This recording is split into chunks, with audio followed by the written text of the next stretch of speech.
এই যে ধানের ফিল্ডটি আপনারা দেখতে পাচ্ছেন, এখানে ধান হয়েছে। ধান এখন মোটামুটি একটু এইরকম দেখি, একটু ধরে দেখে, হ্যাঁ এখন এই দুধ আসা অবস্থায় একটু একটু সামান্য শক্ত হয়েছে।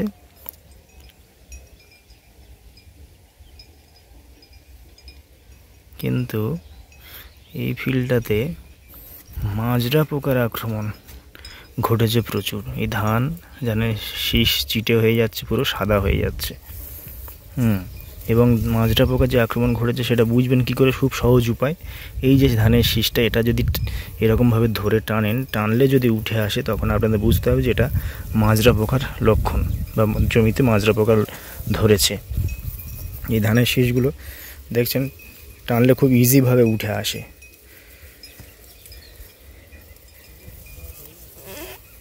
এই পরপর করে টানার পর ধানের শীষগুলো খুব সহজেই উঠে আসছে গাছ থেকে ইজিভাবে। এগুলো পুরো জমিটাতে মাজরা পোকা, সেই সাথে আরও দেখা যাচ্ছে ধানের গায়ে এই বাদামি রঙের দাগ এসেছে। বাদামি শোষক পোকা হতে পারে। এই মাজরা পোকার কারণে জমিতে এরকম শীষ চিটে হয়ে যায় বা ধান সাদা হয়ে যায়, কিছুই থাকে না। এক্ষেত্রে কৃষক বন্ধুদের কি করণীয়?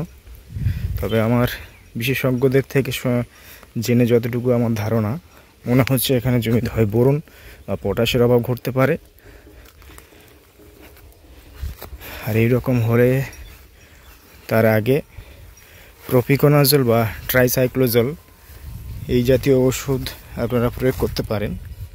এই দেখছেন এইসব জায়গাগুলোতে প্রচুর পরিমাণে মাজরা পোকার আক্রমণ ঘটেছে এই জমিটাতে, এবং অধিকাংশ শীষ সাদা হয়ে গেছে।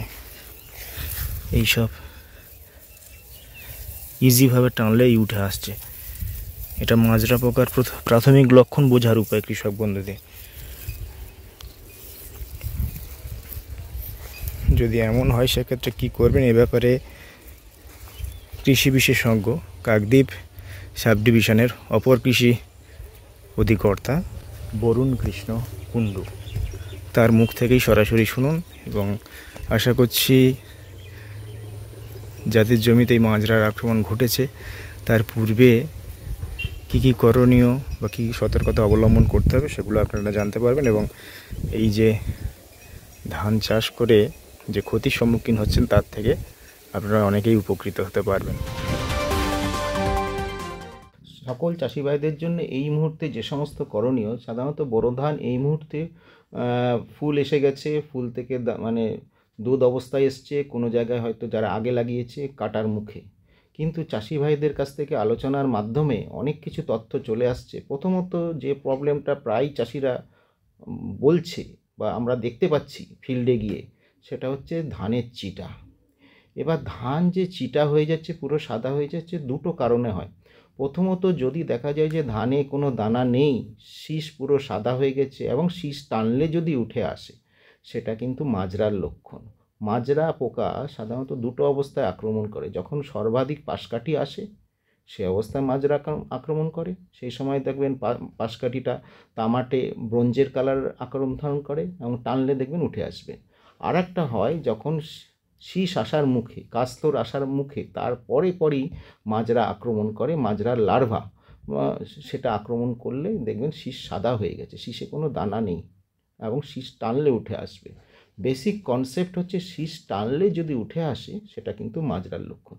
এবার মাজরা দমনের জন্যে কিছু কীটনাশক আছে, সেগুলো ব্যবহার করা। ফেরোমন ফাঁদ, সেগুলো ব্যবহার করা। ফেরোমন ফাঁদ মানে হচ্ছে ফেরোমন লিওর যেগুলো পাওয়া যাচ্ছে, সেটা মাজরা ইয়েলো স্টেম বোরারে সেগুলো পাওয়া যাচ্ছে। সেগুলো বিঘায় 4টে করে রাখলে পুরুষ পোকা সেই লিওরে পড়বে এবং পুরুষ এবং স্ত্রীর যে যৌন মিলনে পরবর্তী যে বংশবিস্তার হয় সেগুলো রোধ করা যাবে। এছাড়া আরও কিছু কীটনাশক আছে। কার্টাফ হাইড্রোক্লোরাইড 50% SP বাজারে বিভিন্ন নামে পাওয়া যায়। সেগুলো 1 গ্রাম 1 লিটার জলে গুলে স্প্রে করবেন বিকেলবেলা। সকালবেলা যদি করেন তাহলে সকাল 8টা থেকে 10টার মধ্যে, অথবা বৈকাল 4টে নাগাদ। কেননা এই সময় পাতার পত্ররন্ধ্রগুলো খোলা থাকে। 1 বিঘা জমিতে স্প্রে করতে গেলে মোটামুটি 80 থেকে 100 লিটার ওষুধগুলা জল লাগবে। এক্ষেত্রে চাষি ভাইদের যেটা করণীয়, স্প্রে মেশিনটা যেন ভালো হয়। স্প্রে মেশিন মানে ব্যাকপ্যাক স্প্রেয়ার বা ন্যাপস্যাক স্প্রেয়ার বা ব্যাটারি চালিত স্প্রেয়ারের সাহায্যে অবশ্যই স্প্রে করবেন। এইটি একটি দিক গেল। আরও কিছু সমস্যা চাষি ভাইদের আসছে, যে শীষ সাদা হয়ে গেছে, শীষ টানলে উঠছে না। এটা কিন্তু একটা গুরুতর সমস্যা এবং বিশেষ বিশেষ জাতের ক্ষেত্রেও দেখা যাচ্ছে, কারুর ক্ষেত্রে অন্যরকম সমস্যা দেখা যাচ্ছে, বিভিন্ন রকম জাতের ক্ষেত্রে লাগাচ্ছে। এইটা কিন্তু অনেকগুলো কারণে হয়। একটা কারণ হয় যখন ফুল আসছে সেখানে প্রচণ্ড রকম তাপমাত্রা, ফলে কী হচ্ছে, পোলেন স্টেরাইল হয়ে যাচ্ছে, মানে নির্বীজকরণ হয়ে যাচ্ছে। সাধারণত ধান হচ্ছে স্বপরাগযোগী, কিন্তু সেক্ষেত্রে পোলেনটা স্টেরাইল হয়ে যাচ্ছে। এছাড়া আমরা বোরনটা ঠিকমতো স্প্রে করতে পারছি না, পটাশের ঘাটতি, তার জন্যও কিন্তু আমাদের শীষ সাদা হয়ে যাচ্ছে, অথচ শীষ টানলে উঠে আসছে না। এটা কিন্তু কিছুটা নিউট্রিয়েন্ট ডেফিসিয়েন্সি এবং কিছুটা ওয়েদার কন্ডিশন এর জন্য দায়ী। এটার থেকে প্রতিরোধ করার জন্যে যখন ধানের কাস্তর আসবে তার আগে 0050, যেটা চলতি কথায় সালফেট অফ পটাশ বলে, সেইটি 2 গ্রাম, সাথে 1 গ্রাম বোরন 20 মানে ডাইসোডিয়াম অক্টাবোরেট টেট্রাহাইড্রেট, 2 গ্রাম 0050 এবং 1 গ্রাম বোরন 20 পাউডার প্রতি লিটার জলে গুলে স্প্রে করুন 5 দিন অন্তর 2 বার। তাহলে আশা করা যায় এই সমস্যাটা অনেকটাই কেটে যাবে। এটাও একটা কারণ যে ধানের চিটা, ধান কিন্তু ধবধবে সাদা হয়ে যাচ্ছে এবং পরবর্তীকালে বুঝতে পারছে না এটা কি মাজরা না এটা অন্য কোনো মানে খাবারের ঘাটতির জন্য হচ্ছে। তাহলে এটা চাষি ভাইদেরকে জানতে হবে। এরপরে আরও কিছু আছে, সেটা হচ্ছে ধানের কিছু দাগ আসছে, বাদামি দাগ, সেইগুলোর ক্ষেত্রে বীজ শোধন করা একান্তই জরুরি।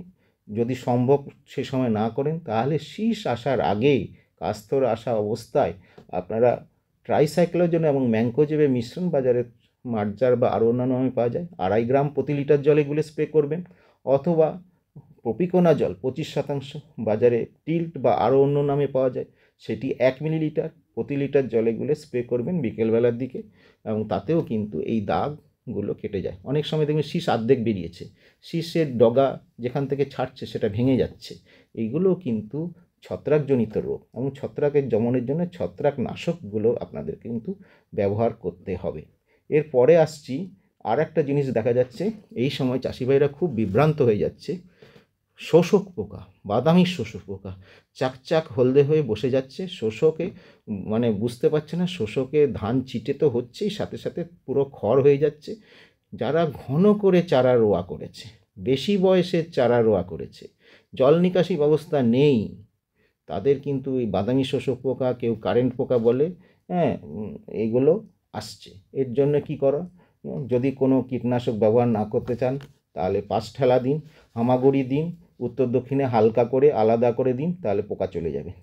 যারা কীটনাশক দেবেন তাহলে কীটনাশকের দিকে আপনারা ডাইনোটে ফুরান 20% SG, বাজারে বিভিন্ন নামে পাওয়া যায়, টোকেন আছে, ওসিন আছে, এগুলো সাধারণত 4 গ্রাম প্রতি 10 লিটার জলে গুলে স্প্রে করতে পারেন, এবং বিকেলবেলার দিকে স্প্রে করবেন, জমির আলে স্প্রে করবেন, এবং পাতার তলায় এই বাদামি শোষক পোকাগুলো লুকিয়ে থাকে, পাতার রস চুষে খায়, পাতা হলদেটে হয়ে যায়, খড় হয়ে যায়, এবং চাষি কিন্তু দাম পায় না, এবং ধানে কাটতে গেলে কাস্তের সঙ্গে জড়িয়ে যায়। এই বাদামি শোষক পোকাও কিন্তু অত্যাধিক, অনেকে গাছ হলদে হয়ে যাচ্ছে বলে ইউরিয়া যদি বেশি দেয় তাহলে এই বাদামি শোষক পোকা বা কারেন্ট পোকা আরও বেশি পরিমাণে আসবে।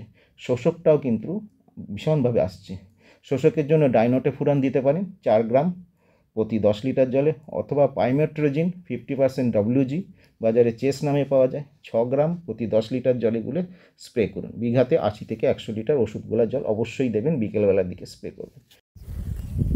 এতক্ষণ বোরো ধানের মাজরা পোকা, বাদামি শোষক পোকা সহ অন্যান্য পোকার পরিচর্যা বা কী করণীয় সে বিষয়ে বিস্তারিত আপনাদেরকে বললেন কাকদ্বীপ সাব ডিভিশনের অপর কৃষি অধিকর্তা বরুণ কৃষ্ণ কুণ্ডু।